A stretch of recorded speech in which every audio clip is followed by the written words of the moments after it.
Saya suwe saya nelongso rasane atiku kangen kangenku marang kowe nanging pancen pancen wis dadi nasibe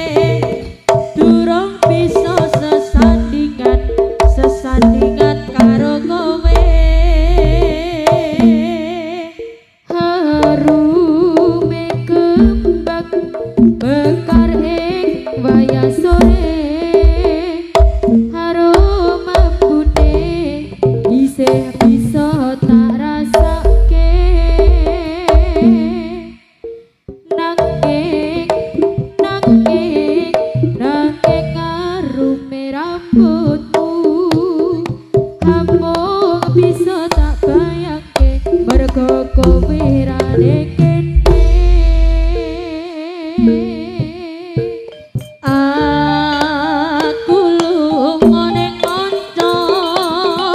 golek makarya gusangun ning urip aku lan kowe arume kembang mekar ing wayah wengi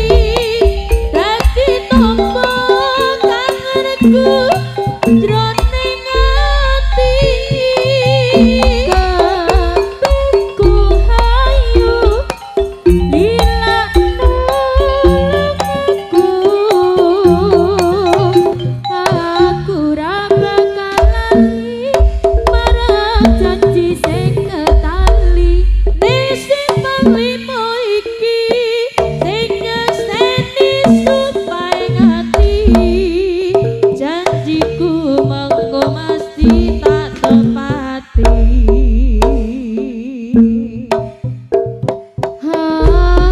harume kembang mekar ing wayah sore harum angune isih bisa tak rasake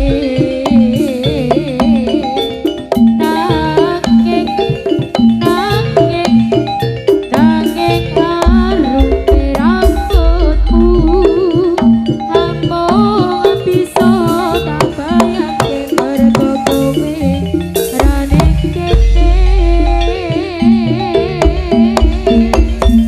aku lunga ning kanca golek karya musamun ning urip aku lan kowe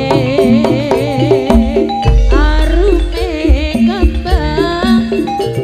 mekar ing wayah wengi